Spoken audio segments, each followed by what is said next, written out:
est devant le squat de la rue de l'Est qui a été fermé la semaine dernière suite à un arrêté préfectoral. Kena një 3 muaj që kena ardhur këtu, jena stërhuar një gabanesa një këtu. Mas këtyne 3 muajve na kanë qitë, na kanë mbyll derën dhe na kanë qitë jashtë. Me sot e mbrapa na s'kena ku jetojmë. Ils ont fait une lettre. Il y avait à l'intérieur un certain nombre de demandeurs d'asile, kosovars, albanais, il y avait des familles. Les familles ont été hébergées. Les hommes isolés sont en voie d'hébergement. Quelques jours.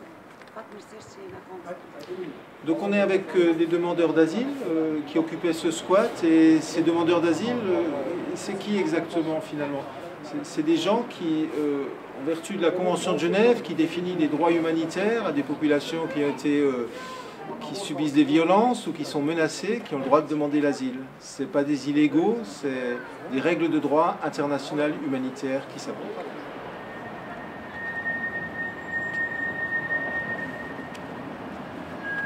On a rencontré ces gens, ils sont arrivés en France le 4 décembre. Je les ai rencontrés une première fois à la consultation médicale de sursaut, de la PAS, permanence d'accès aux soins de santé.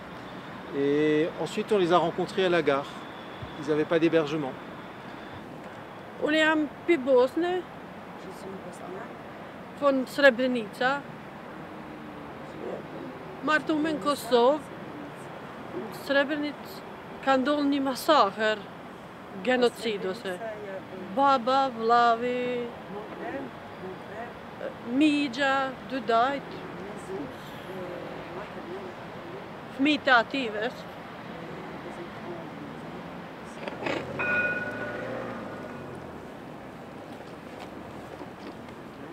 2000 më kanë kly për Sarajevo. Aty nejta 3-4 muaj kisha probleme se kisha burrin shqiptar.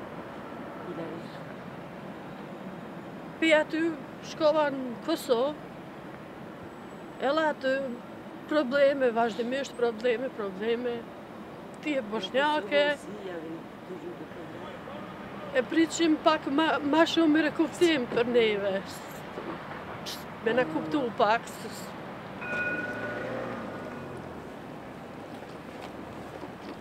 En ce moment, Passerelle, on fait surtout du repérage de ces familles en difficulté parce que dans la rue. Et on essaye de les voir, de les mettre en évidence pour sortir du déni qu'il n'y a pas de famille dans la rue, parce qu'il y en a dans la rue, et ensuite on essaye de donner des informations, en particulier au 115, à la DDCSPP, à la ville de Mulhouse, à tout le monde, pour que la situation change et qu'on n'attende pas les grands froids pour héberger tout le monde. Voilà. Donc, par rapport à la semaine dernière, tu trouves que c'est un peu plus positif la situation?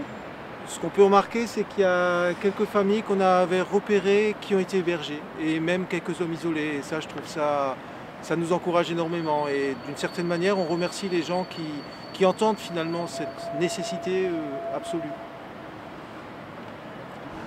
Merci.